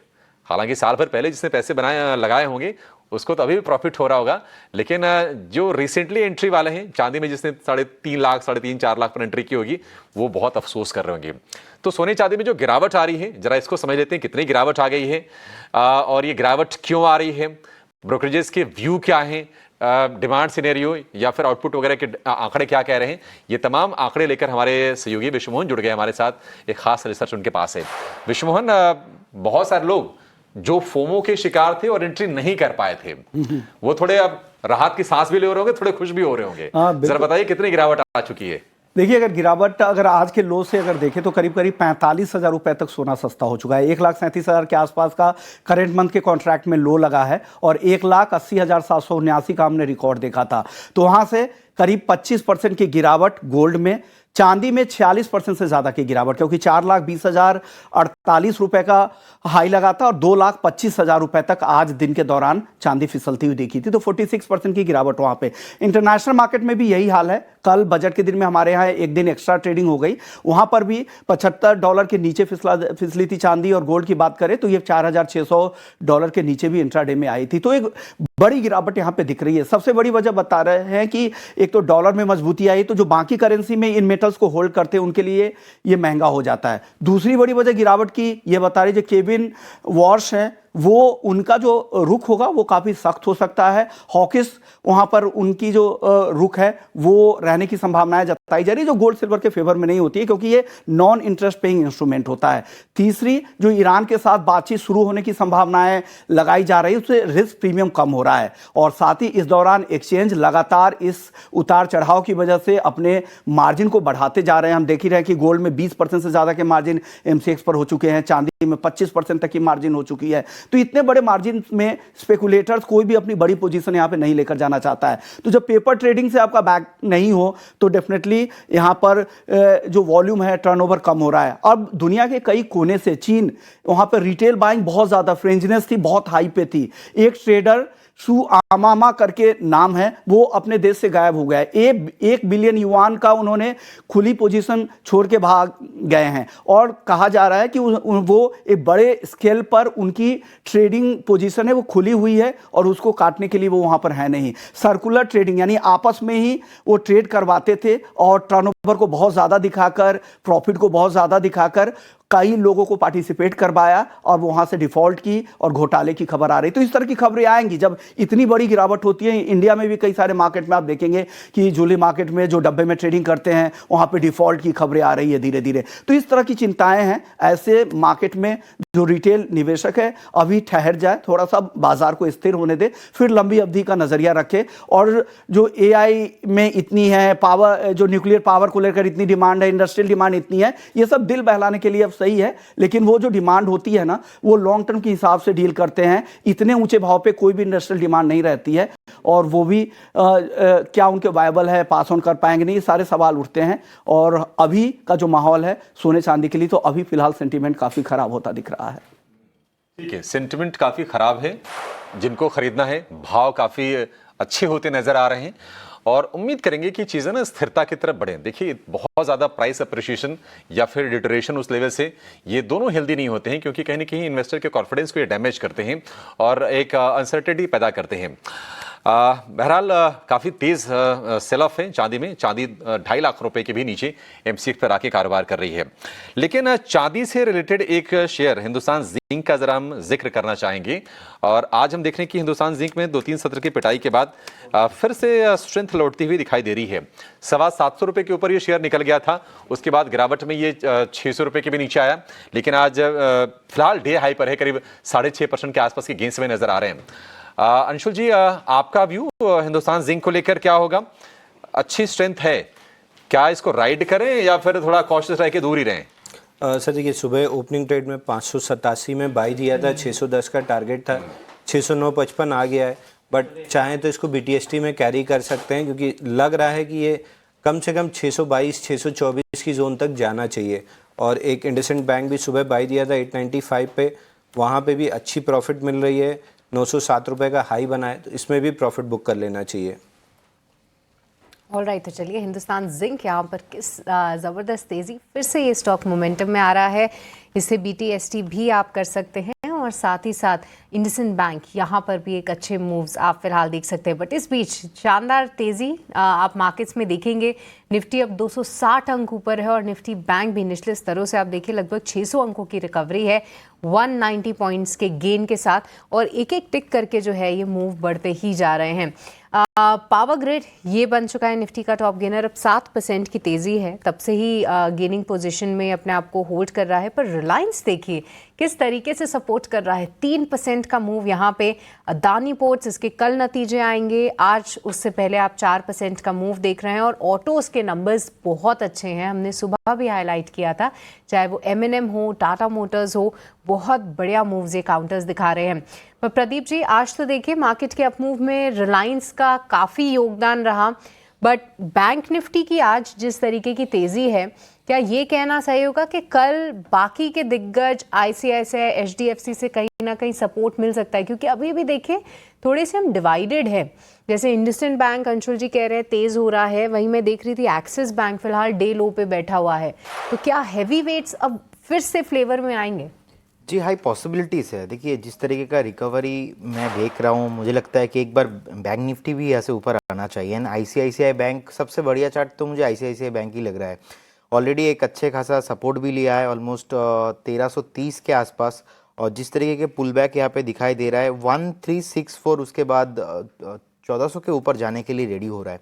तो मुझे लगता है कि ICICI बैंक एक बार 1400 भी क्रॉस करता है ना, उसके बाद 1450 तक भी जाने का हाई पॉसिबिलिटीज़ है, क्योंकि जो 20 मूविंग एवरेज प्राइस है, 100 मूविंग जो एवरेज प्राइस है, ऑलमोस्ट 1371 के आसपास है। सो 1370 अगर एक बार ब्रेक होता है तो फिर से पॉसिबिलिटीज़ होगा यहाँ से थोड़ा ऊपर आपको आते हुए दिखाई देंगे। HDFC भी अगर हम देखेंगे, HDFC बैंक का प्राइस ऑलमोस्ट अभी 928 के आसपास चल रहा है। HDFC भी जिस तरीके का 910 के आसपास का सपोर्ट लिया है और फिर से पुल बैक दिखा रहा है। HDFC भी एक बार आपको 945 950 तक आ सकता है।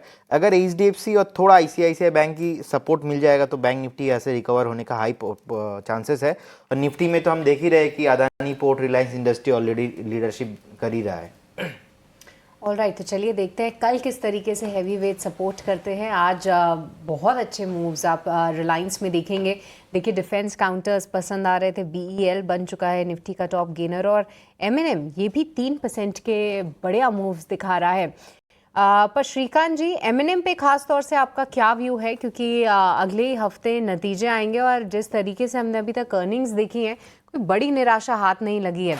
M&M एक ऑलरेडी एक आउट परफॉर्मर रहा है, पर क्या यहाँ पे भी नियर टर्म में अच्छे मौके हैं? क्या यहाँ पे बाय करना चाहिए? बिल्कुल। तो देखिए, वैसे M&M एक काफी स्ट्रॉन्ग कैंडिडेट रहा है सृष्टि जी, और इसके ओवरऑल रिलेटिव परफॉर्मेंस को देखे विद अदर स्टॉक्स तो वो भी काफी हमेशा बेहतरीन रहा है। इस बार भी अगर आप देखें तो इसमें करेक्शन डेफिनेटली था, लेकिन ये जो करेक्शन हुआ है, ये करेक्शन मुझे लगता है काफी लिमिटेड था as compare to other auto stocks. और अब जब रिकवरी की बारी है तो मुझे लगता है कि वापस से ये स्टॉक कम से कम 3600 3650 के लेवल्स दिखा सकता है। तो करंट लेवल से तो मैं कहूंगा कि बहुत ही अच्छा एक मौका है इसे खरीदने का। हमें लगता है कि शॉर्ट टर्म में ये 3650 के लेवल्स दिखा सकता है, और स्टॉप लॉस काफी नजदीक का है, 3400 रुपए का स्टॉप लॉस रखना चाहिए। तेजी बनेगी और अभी भी इसके नंबर्स आने बाकी है। और ओवरऑल भी अगर इसके मंथली नंबर्स देखें पिछले 3 महीने के, 4 महीने के, तो वो काफी शानदार रहे हैं। तो हमें लगता है कि रिजल्ट फ्रंट पे भी ये काफी अच्छा परफॉर्म कर सकता है। तो ये रहा है दो स्टॉक्स आज काफी बजिंग है, प्रीमियर एनर्जी और वारी एनर्जी। सोलर सेक्टर की ये दोनों कंपनियां हैं और 2-3 अनाउंसमेंट्स, अहम अनाउंसमेंट्स आए थे। एक तो पीएम सूर्य घर बिजली योजना में 22,000 करोड़ का एलोकेशन हुआ। दूसरा ईएमएस को लेकर जो एलोकेशन है वो 22,000 करोड़ से बढ़ा के 40,000 करोड़ कर दिया गया। तीसरा, कुछ जो सोलर मैन्युफैक्चरिंग के जो इंग्रेडिएंट्स हैं उनके इंपोर्ट पर से ड्यूटी हटाई गई। काफी पॉजिटिव ट्रिगर्स थे। आज शेयरों में अच्छा खासा एक्शन है। अंशुल जी, इन दोनों में से किसी शेयर पर कोई राय आपकी बनती है? देखिए, अगर स्ट्रेंथ प्ले करना है तो वारी एनर्जी में प्ले करना चाहिए। ऑलरेडी हमने 2 दिन पहले भी डिस्कस किया था जब गैप अप ओपनिंग खुली थी इसमें रिजल्ट के बाद। पहला टारगेट 28-28 हो चुका है। अब अगली तेजी 28-28 के ऊपर बनेगी, लगभग 3050 तक की। और एकदम इमीडिएट ट्रेड लेना है तो प्रीमियर एनर्जीज में लेना चाहिए। 62 दिन में 41% करेक्ट हुआ है। आज ओपन लो के साथ चला है। 10 डे मूविंग एवरेज क्रॉस हुआ है तो 20 डे मूविंग एवरेज 745 और उसको निकाला तो 50 डे मूविंग एवरेज 800 रुपये। यहाँ तक बाउंस बैक बन सकता है। तो Premier Energy bounce back play है, वारी एनर्जी स्ट्रेंथ वाला प्ले है। बिल्कुल, तो बाउंस बैक प्ले करना है तो प्रीमियर एनर्जी, अदरवाइज वारी एनर्जी में 3050 तक का टारगेट जो है वो अंशुल जी देख पा रहे हैं। एक और स्टॉक बीएससी का, कल करेक्शन आई थी, मार्केट जैसे ही गिरा था, एसटीटी की बात आई थी तो बीएससी के स्टॉक में भी गिरावट देखने को मिली थी। आज 3.5% के आसपास ये शेयर चढ़ गया है। श्रीकांत जी, क्या ट्रेन मिस हो गई है बीएससी वाली? कल के करेक्शन में मौका था? नहीं, देखिए वैसे कल का जो रिएक्शन था तो वो तो वाजिब था मार्केट में, क्योंकि एसटीटी बढ़ने के बाद एक एक्सपेक्टेड था कि सभी कैपिटल मार्केट स्टॉक्स में रिएक्शन आना था, और मार्केट का वैसे मूड भी काफी डाउन हो चुका था। आज की जो हमने लगता है कि जो रिकवरी देखी है वो एक स्ट्रांग बाउंस बैक की है, एक डेड कैट बाउंस जैसी रिकवरी हमें देखने मिल रही है। और हमें लगता है कि हायर लेवल्स पे वापस इसमें थोड़ी सी प्रॉफिट बुकिंग भी बनेगी। बट अगर लंबी अवधि का नजरिया हो, यहाँ से कम 6 से 12 महीने का नजरिया हो, तो फिर मुझे लगता है कि करंट लेवल से भी खरीदा जा सकता है। With a very short term view मुझे लगता है इसे अवॉइड करना चाहिए। तो चलिए, यहाँ पर बीएससी 5% के बढ़िया मूव्स आज के सत्र में देख रहे हैं। और ना ही सिर्फ बीएससी, आप देखिए कई सारे और ब्रोकरेज या एएमसी रिलेटेड काउंटर्स जिनकी कल भारी पिटाई हुई थी, चाहे वो एचडीएफसी एएमसी हो या फिर एंजल वन, इनमें भी आज एफएनओ की साइड में 4 से 5% के मूव्स है। और एएमसीज खास तौर से यहाँ पर ये भी बताया जा रहा है कि देखिए एसटीटी लगा है, बट सरकार का फोकस यही है कि लॉन्ग टर्म इन्वेस्टिंग के लिए आप ज़्यादा ध्यान दें, और ऐसे में एएमसीज म्यूचुअल फंड के द्वारा बेनिफिट करते हुए आ सकते हैं। अंशुल जी, एक बार क्विकली एचडीएफसी एएमसी पर आपका व्यू जानना चाहेंगे। कल एक पिटाई ज़रूर हुई थी, आज 5% की तेज़ी, इवन हाल फिलहाल नंबर्स भी बहुत अच्छे आए हैं, क्या व्यू है आपका? देखिए, एचडीएफसी एएमसी में सर पे रेजिस्टेंस खड़ा है 50 डे मूविंग एवरेज का 2600 रुपये, वहाँ तक तो चला जाएगा। उसके ऊपर निकलता है तो फिर 2738 तक की तेज़ी मिलेगी। और मुझे लगा आप एंजल वन में सवाल पूछेंगे, क्योंकि वहाँ पे एक बेयर ट्रैप बना है। कल 2277 के नीचे ब्रेकडाउन दिया था, बेयर्स को ट्रैप किया है और आज शॉर्ट कवरिंग आ रही है। तो बेटर ट्रेड एंजल वन में बन रहा है। 10, 20, 50 मूविंग एवरेज तीनों 2490 पे है। यहाँ तक ये स्टॉक शॉर्ट कवरिंग में आराम से बाउंस बैक कर सकता है। तो अभी भी 80-90 रुपये की अपसाइड यहाँ पे दिख रही है। ऑलराइट, तो चलिए, एचडीएफसी एएमसी थोड़ा रेजिस्टेंस फेस कर सकता है, पर एंजल वन ज़्यादा बेहतर लग रहा है, तो यहाँ पर नज़र ज़रूर लगाइए। पर यूपीएल, यहाँ पर कुछ देर पहले ही नंबर्स आए थे और तब स्टॉक में 2-2.5% की तेज़ी थी। अब देखिए 5% के मूव्स दिखा रहा है। वजह यही है कि गाइडेंस मेंटेन करी है और अपने मार्जिन रेवेन्यू गाइडेंस को होल्ड करते हुए दिखी है, और आगे के आउटलुक पर पॉजिटिव कमेंट्री भी दी है। बहुत बेहतरीन मूव्स यूपीएल की तरफ से।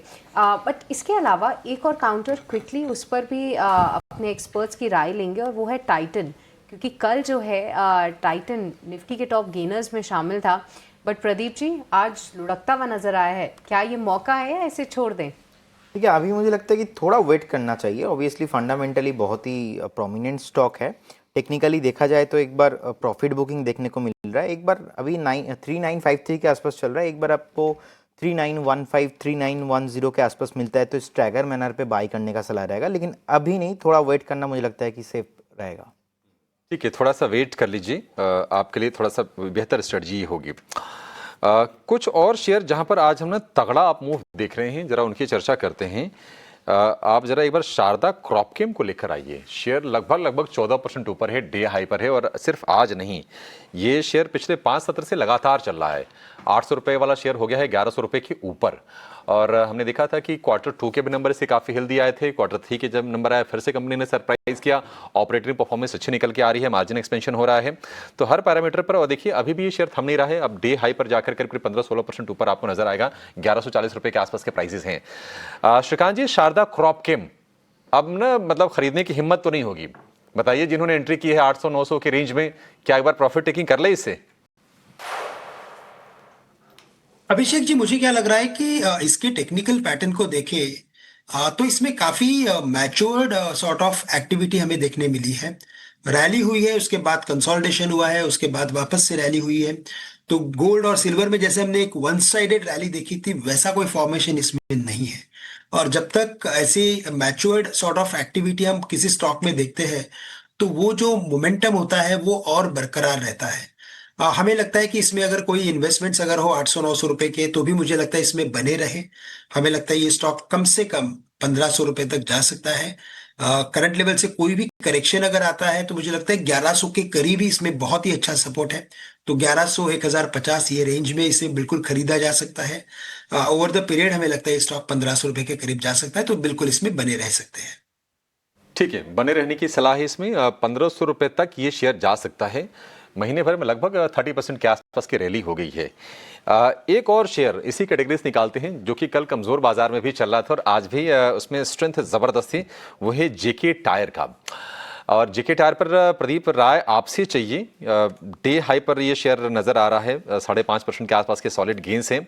और एक अच्छी चीज़ क्रूड में हम देख रहे हैं कि ऊपरी स्तर से थोड़ी प्रॉफिट टेकिंग आ रही है। और जो कंपनीज की जो रिप्लेसमेंट डिमांड है वो तगड़ी है, उसमें कोई दो राय नहीं है। राय आपकी जेके टायर को लेकर? 520, 50, 100, 200 ऑल मूविंग एवरेज के ऊपर सस्टेन कर रहा है और हमारा रडार पे भी था। और 530 अगर इसके ऊपर एक बार वीकली बेसिस पे क्लोजिंग आ जाता है, नेक्स्ट स्टॉक धमाका करने के लिए रेडी हो रहा है। मुझे लगता है कि 650, 700 तक ये अभी जिस तरीके से हमने वेदांता पिक किया था और वेदांता चला, मुझे लगता है कि जेके टायर्स भी उसी की तरह चल सकता है, क्योंकि वेदांता जब हमने पिक किया था 525, 530 के आसपास था और मुझे वही सेम प्राइस अभी दिखाई दे रहा है जेके टायर में। एक बार 530 क्रॉस होने पे बाई कीजिए with A strictly stop loss of 495 and target आपको शॉर्ट टाइमिंग 585 एंड 650 तक ये मूव कंटिन्यू होते हुए नजर आएंगे। एंड कंटिन्यूसली वीकली चार्ट पे, मंथली चार्ट पे एंड डेली टाइम फ्रेम में भी, तीनों टाइम फ्रेम में ही बहुत ही बढ़िया चार्ट पैटर्न लग रहा है मुझे। ठीक है, जेके टायर को लेकर ये व्यू, बढ़िया फॉर्मेशन। आज हम देख रहे हैं कि वॉल्यूम भी ठीक ठाक है जेके टायर में। कैपिटल हमने देखा कि कैपिटल एक्सपेंडिचर को लेकर सरकार ने काफ़ी गंभीरता दिखाई है अगेन। और जो कैपिटल गुड्स वाले शेयर है ना, उसमें आप देखेंगे कि सीमेंस इस वक्त डे हाई पर है। दिन के दौरान ऐसा भी हुआ कि शेयर ये लाल निशान में आ गया था, लेकिन अच्छे स्ट्रेंथ नजर आ रही है। 3.5% ऊपर ये शेयर आपको कारोबार करता हुआ दिखाई देगा। अंशु जी, व्यू आपसे लेना चाहेंगे सीमेंस को लेकर। सीमेंस हमने देखा कि थोड़ा रेंज में रहा, ऑफ लेट लोअर लेवल से थोड़ी बाइंग आ रही थी लेकिन सस्टेन नहीं कर पा रही थी। ये जो बाइंग आ रही है आपको लगता है सस्टेन कर पाएगी? देखिए, बाइंग आ रही है लेकिन रेजिस्टेंस जोन थोड़ा सा ऊपर है, 3140 के अराउंड मेजर रेजिस्टेंस जोन है। ये रैली वहां तक तो पहुंच जाएगी, बट ब्रेकआउट मिलेगा नहीं कहना मुश्किल है। तो 3140 के अराउंड वापस से इसको रिव्यू करना चाहिए। ब्रेकआउट मिला तो 3371 के टारगेट खुलेंगे, ब्रेकआउट नहीं मिला तो और थोड़ा सा कंसोलिडेट करेगा, उसके बाद ब्रेकआउट लेगा। तो 3140 तक तो रहा आसान है, वहाँ पे एक बार रिव्यू करना चाहिए। बिल्कुल, तो 3140 तक तो रहा आसान है, उसके बाद रिव्यू करना है। आप निश्चित तौर पे उसके बाद हमारे एक्सपर्ट के व्यूज़ को सुनिए और उसके हिसाब से अपने फैसले कीजिए। इसी कैपेक्स वाली थीम को आगे बढ़ाते हैं। आज देखिए, इंफ्रा शेयरों में अगर सेक्टोरल इंडाइसेस के हिसाब से देखें तो नंबर 2 पे है निफ्टी इंफ्रा का जो इंडेक्स है वो।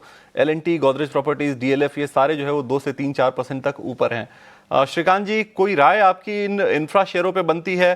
कहीं खरीदारी के मौके आप खोज पा रहे हैं हमारे व्यूअर्स के लिए? बिल्कुल। तो देखिए, वैसे अनाउंसमेंट के बेसिस पे तो मुझे लगता है कि ये सेक्टर को हमें ट्रैक पे रखना ही चाहिए। इंफ्रास्ट्रक्चर, डिफेंस, ये मुझे लगता है कि आने वाले 3 से 6 महीने में काफी अच्छा परफॉर्मेंस हमें दिखा सकते हैं। और रियल एस्टेट की अगर बात करें तो यहाँ पे हमें लगता है कि वैसे इंफ्रास्ट्रक्चर में देखा जाए तो लार्सन हमारा टॉप पिक है। उसे खरीदना चाहिए। वो स्टॉक हमें लगता है कि 4,300 4,400 के लेवल्स दिखा सकता है।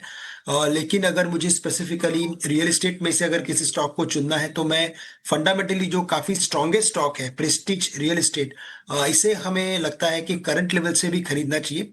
ये स्टॉक कम से कम 1700 1750 के जो इसके प्रीवियस हाइस थे उसे छू सकता है। 1480 1500 के करीब अभी ट्रेड कर रहा है। तो इन लेवल्स पे रिस्क रिवॉर्ड रेशियो काफी फेवरेबल है। डीएलएफ हमें लगता है कि with a very long term view, यानी कि कम से कम 6 से 12 महीने का व्यू हो तो खरीदे। करंट लेवल्स में रिस्क रिवॉर्ड रेशियो उसमें भी फेवरेबल है।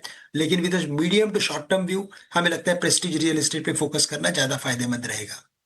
बिल्कुल, तो प्रेस्टीज रियल एस्टेट पर फोकस करना है आपको। 1700 तक के पुराने टारगेट्स आपको देखने को मिल सकते हैं। ये श्रीकांत जी का नजरिया है। अच्छा, जब मैं इंफ्रा के ही शेयर्स को देख रहा था तो इंफ्रा से रिलेटेड एक और थीम सामने आई है सीमेंट की। UltraTech, Shri cement, Ambuja cement, ACC, सारे शेयर 1.5-2% से लेके 3% तक ऊपर हैं। प्रदीप, सीमेंट शेयरों को आपने ट्रैक किया, कुछ आपको वहां निकल कर आ रहा है, मिल रहा है कुछ? जी देखिए, सीमेंट सेक्टर बहुत टाइम से हम ट्रैक कर रहे हैं एंड इसमें मुझे लीडर जो है अल्ट्राटेक सीमेंट ही बहुत अच्छा लगता है, क्योंकि अभी मार्केट उतना भी स्टेबल है नहीं, तो इसीलिए लार्ज कैप के साथ ही जाना पसंद करेंगे। 12,546 के आसपास का प्राइस चल रहा है।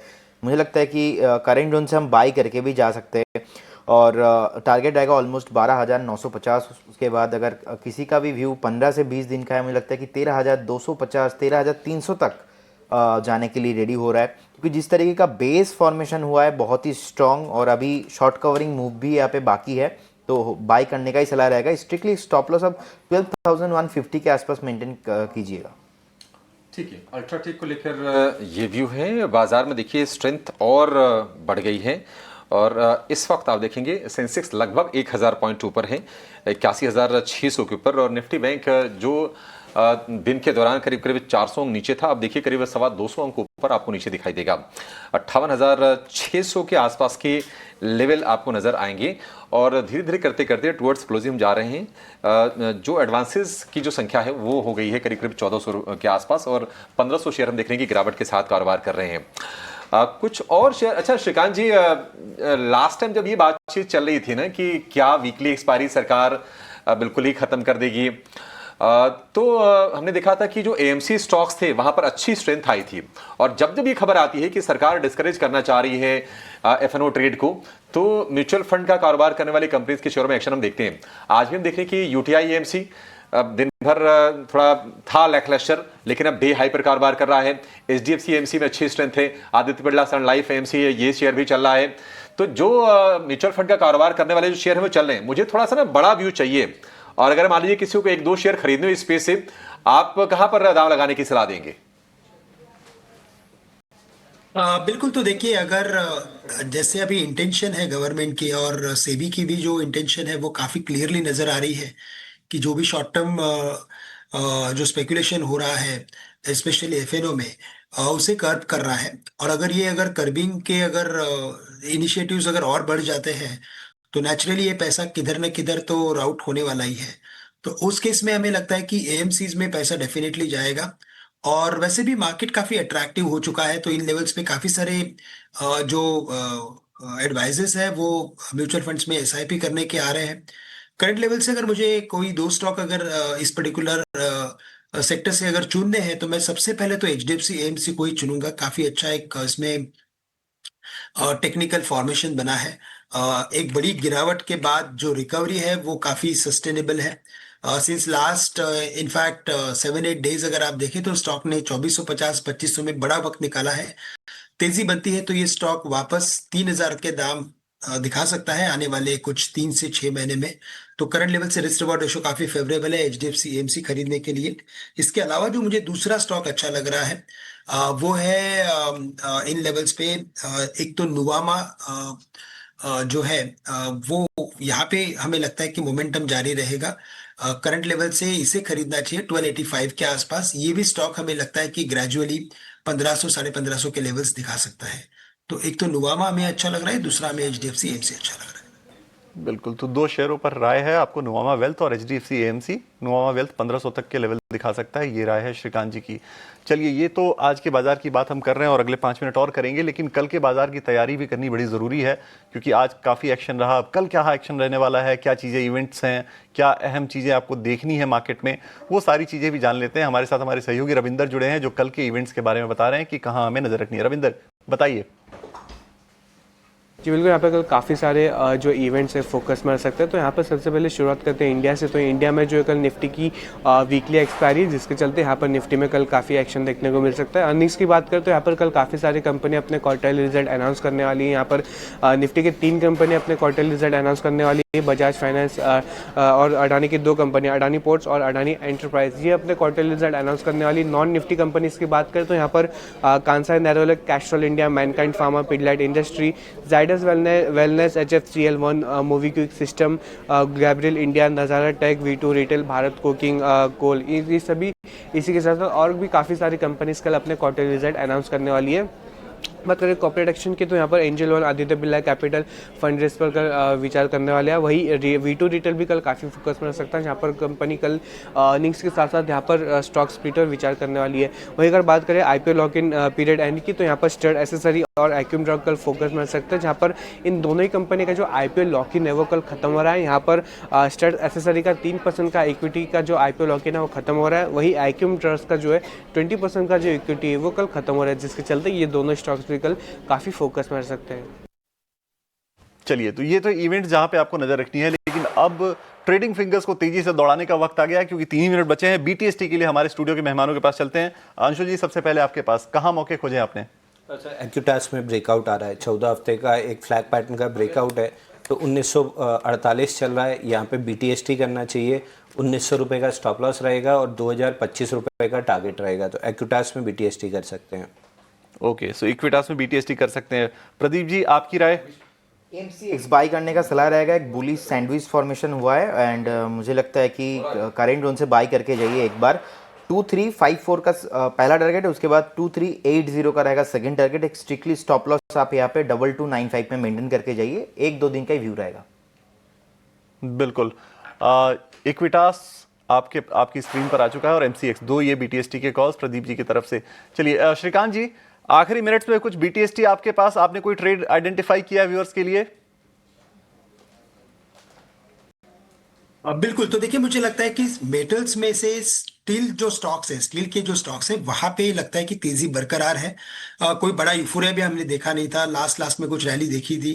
करंट लेवल से हमें लगता है कि जिंदल स्टील एंड पावर इसे खरीदना चाहिए। 1130 के करीब ट्रेड कर रहा है। ये स्टॉक कम से कम 1150 से लेकर 1160 के लेवल्स दिखा सकता है और 1110 का स्टॉप लॉस रखना जरूरी है। तो 1110 के स्टॉप लॉस के साथ JSPL को खरीदें। बिल्कुल, तो ये आपको नजर रखनी है इस स्टॉक पर। तो आपको BTST के हिसाब से हमारे तीनों मेहमानों ने मिलकर कुछ 4 पिक्स दे दी हैं। आपको इन सारे शेयरों पर नजर रखना है कल के हिसाब से। आज आपको खरीदना है और कल आपको जो है वो इन शेयरों को बेचना है। आपको अच्छा मुनाफा इन शेयरों से यहाँ पे हो सकता है। चलिए, एक काम करते हैं, एक क्विक राय ले लेते हैं, क्योंकि अभी हम EMC कंपनियों की बात कर रहे थे। अंशुल जी, ग्रो में आज 2.5% के आसपास की गिरावट है। कल भी शेयर थोड़ा कमजोर हुआ था, क्या राय आपकी क्विकली बनती है? सर देखिए, IPO बेस ब्रेकआउट का ऑलमोस्ट फेलियर आ रहा है। चाहे तो यहाँ पे एग्जिट कर लें या 157 के नीचे क्लियर ब्रेकडाउन आ जाएगा 142 और 112 के लिए। स्टॉक वीक लग रहा है, 157 के नीचे कंफर्म हो जाएगा। आइडियली प्रीएम्प्टिव निकल ही जाना चाहिए। यहाँ पे निकलने की राय है आपको। ब्रेकआउट जो है, इनफैक्ट जो है कमजोर पैटर्न दिख रहा है। चलिए, अब काम करते हैं, क्लोजिंग के लिए सिर्फ 50 मिनट बचे हैं। अभिषेक के पास चलते हैं, क्लोजिंग के हाल को देखते हैं कि कहाँ मार्केट बंद हो रहा है। अभिषेक, देखिए, बहुत ही बढ़िया क्लोजिंग हम देखने जा रहे हैं। शायद इतनी अच्छी क्लोजिंग की आज उम्मीद नहीं की होगी, लेकिन बाजार में लोअर लेवल से अच्छी रिवर्सल हमने देखी है। और कल 2% के लॉसेस थे, 1% की भरपाई बाजार ने आज कर ली है। और जो क्रूशियल लेवल था बाजार जिसका इंतजार कर रहा था कि 25,000 का लेवल पार हो, 25,000 का लेवल भी हमने क्लोजिंग बेसिस पर अचीव कर लिया है। तो सेंटिमेंट के लिहाज से आज चीज़ें बेहतर हुई हैं और कुछ चीज़ें बाजार की फेवर में रही, जैसे कि रुपए की रिकवरी आ गई, कच्चे तेल में गिरावट आ गई और हमने देखा कि इन्वेस्टर्स ने वैल्यू बाइंग की है आज जम के बाजार में। और जो ऑटो कंपनीज के जो बिक्री के आंकड़े आ रहे हैं जनवरी के, वो भी अच्छे आए हैं। तो थोड़ा सेंटिमेंट कल कमजोर हुआ था STT को लेकर, लेकिन आज हम देख रहे हैं कि बाजार में स्ट्रेंथ लौटती नजर आ रही है। और बाजार की अच्छी चीज़ क्या है, जब पॉजिटिविटी होती है ना तो अच्छी चीज़ों पर बाजार फोकस करता है। और आज हम देखें कि करीब 50 लाख करोड़ रुपए से ज़्यादा का ये बजट रहा है। इंफ्रा स्पेंडिंग काफ़ी हेल्दी रहने वाली है। तो तमाम शेयर आज के सत्र में चलते हुए दिखाई दिए हैं। जो आज के बड़े मूवर्स रहे, कुछ स्टॉक्स हम आपके सामने लेकर आएंगे। देखिए, पावर ग्रिड आज सबसे ज़्यादा चला है। ये शेयर करीब 7% के आसपास को उछाल रहा। पावर ग्रिड के अलावा हमने देखा कि टाटा मोटर पैसेंजर व्हीकल के अच्छे बिक्री के आंकड़े आए। टाटा मोटर पैसेंजर व्हीकल चला। साथ ही हमने देखा कि अडानी पोर्ट, टाटा कंज्यूमर, ये कुछ शेयर चलते दिखाई दिए। लेकिन जहां पर कमजोरी रही, इन्फोसिस, सिप्ला, डॉक्टर रेड्डीज लैब, इन शेयरों में आज हमने एक से लेकर करीब 1.5% के आसपास की नरमी हमने देखी है। कुल मिला-जुला कर अगर हम देखेंगे तो सेंटिमेंट काफ़ी आज मतलब कल के घबराहट के बाद बाजार में आज बेहतरी दिखी है। और आप ये हीट मैप देखिए, प्राइवेट बैंक बहुत ही हल्की सी गिरावट आज हमने देखी इंडेक्स लेवल पर। आईटी थोड़े कमजोर रहे, अदरवाइज मेटल में कल जो सेल ऑफ आया था, एक शानदार रिकवरी आई 2% की। Nifty, auto, oil and gas में रिलायंस ने लीड किया, करीब 3% के आसपास के जबरदस्त गेंस रहे कल। 3.5% के आसपास की गिरावट के बाद तो वहां से अच्छी तेजी। निफ्टी रियल्टी, निफ्टी केमिकल, ये सारे के सारे इंडेक्स, तो पिक्चर आज अच्छी लग रही है और एक बढ़िया क्लोजिंग हम कहेंगे, क्योंकि कल बड़ी अनिश्चितता बढ़ी थी। 25,000 के लेवल को पार करना निश्चित तौर पर आपके कॉन्फिडेंस को बूस्ट करेगा। और आप निफ्टी के 50 शेयर देखिए, 50 में से सिर्फ 11 शेयर रहे हैं जहां पर आज गिरावट रही है। अदरवाइज 39 शेयरों में आज हमने तेजी देखी है और पावर ग्रिड ने लीड किया है 7.5% के आसपास के शानदार गेंस के साथ। तो विकास, कुल मिलाजुला की बढ़िया क्लोजिंग आज हम देख रहे हैं। बिल्कुल बिल्कुल, शुक्रिया अभिषेक इस अपडेट के लिए। चलिए, अब हमारे मेहमानों से विदा लेने का समय हो गया है। श्रीकांत जी, अंशुल जी, प्रदीप जी, आप तीनों का बहुत शुक्रिया। आप दोनों स्टूडियो में आए, आपका बहुत बहुत शुक्रिया। और श्रीकांत जी, आपका भी बहुत शुक्रिया जुड़ने के लिए। फिलहाल इस शो को यहीं रोकते हैं, लेकिन ET नाउ स्वदेश पर खबरों का सिलसिला लगातार जारी है, तो आपको कहीं जाना नहीं है। एक छोटे से ब्रेक के बाद आपको लगातार खबरें मिलती रहेंगी।